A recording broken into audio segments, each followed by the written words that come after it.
Okay, so today our universal movement pattern to practice is the squat. I do find the squat seems to be a lot easier for people to catch on to than, say, the hinge, but there are a few what we call points of performance that I want to go over so you can make sure that you're doing them right and doing them safely.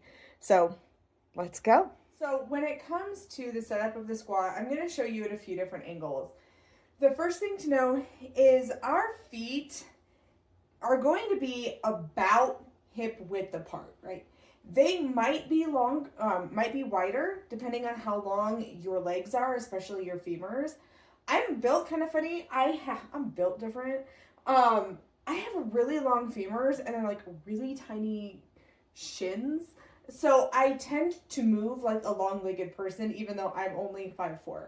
It's really weird. But so my squats tend to be a little bit wider, but just know that you could be anywhere from right underneath the hips to a little bit outside. Okay, my toes are going to be turned out slightly at a 45-degree angle. Now, some people can squat toes forward. I've recently developed that because I've been training a certain movement that requires it. But in general, we're safest and most comfortable with our toes pointing at about like a 45-degree angle, okay? And then the other thing to know is we want to keep our heels on the floor. We want to fight to keep an upright torso. And we want to push our knees out as we descend. So it's going to look like this. This is a squat from the front, okay? And then come up. And then I'll show you from the side. Hopefully you can see my heels. Okay. I'm also not very warm, so this could be interesting. Here we go. So I'm going to come down. I can get my butt way, way down there. And if you look at my spine, like that's a straight spine, right? I'm not like bent over like this. So keeping that torso up, keeping a straight spine.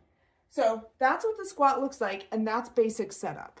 And now let's talk about just like a drill you can do. If you don't have what we call ass to grass, which is what I do, right? If you don't have that range of motion yet, if you're not comfortable doing that yet, if you aren't strong enough to do that yet, that's okay. Okay. Like we start where we are, okay? So here's a drill you can do. This is what I do with clients.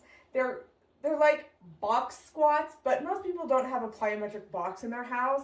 So we're just gonna call it object squats. Okay, so you'll see behind me, I have my bed. My bed is really low. You might want something that's a little bit higher. The idea is that you're gonna do everything we just talked about as far as your squat setup, but you've got safety behind you, okay? And this is how you gradually work down to that ass to grass squat. So for example, here I am, I'm just going to squat to my bed and then come up. So for someone else, the bed may be higher, and that's fine. Maybe you're just going down like this, and that's your limit. I would suggest staying here for 3 seconds and then standing up, because we want to build strength and flexibility and mobility in that end range of motion, so we can gradually move that range of motion further and further away. So you eventually can go through that full range of motion. So a little pro tip when you're working with box squats or object squats, if you can get to a corner, like here I am, corner of my bed, I find this so much easier. It's easier for me to set up my angles. It allows for a more natural movement because I don't have something hitting me in the back of the legs. So if you can get to a corner, get to a corner. But if you have to do a straight edge, like here I am just at the foot of my bed, like a straight edge is fine.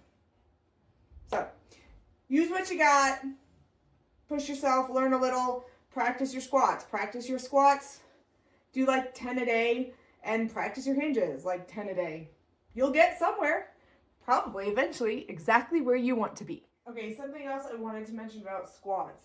One of the faults I see, other than the things I already addressed, like toes out at an angle, foot position, heels down on the floor, straight torso, is when people try to go down without setting their hips back. So it kind of goes back to that hinge, right? there's actually a small hinge involved in the squat. Okay, so if you think about the way you normally sit down in a chair, it's like this, right? You'll notice those hips go back and then almost simultaneously the knees start to bend. Sometimes in a squat, people get so caught up in their head, they start trying to sit down in a chair like this. Okay, and that's not gonna work. When I say straight torso, I mean you're fighting to keep it upright. I don't mean you're trying to keep it straight and squat like this. There will be slight hip hinge, and if you get stuck on it, just go sit down in a chair. Sit down in a chair a few times and then try to mimic that exact same movement when you're doing your squat. So just remember, it's like sitting in a chair. It's not like you got a stick up your butt trying to squat down. We don't want that. A little bit of hip movement. Okay, bye.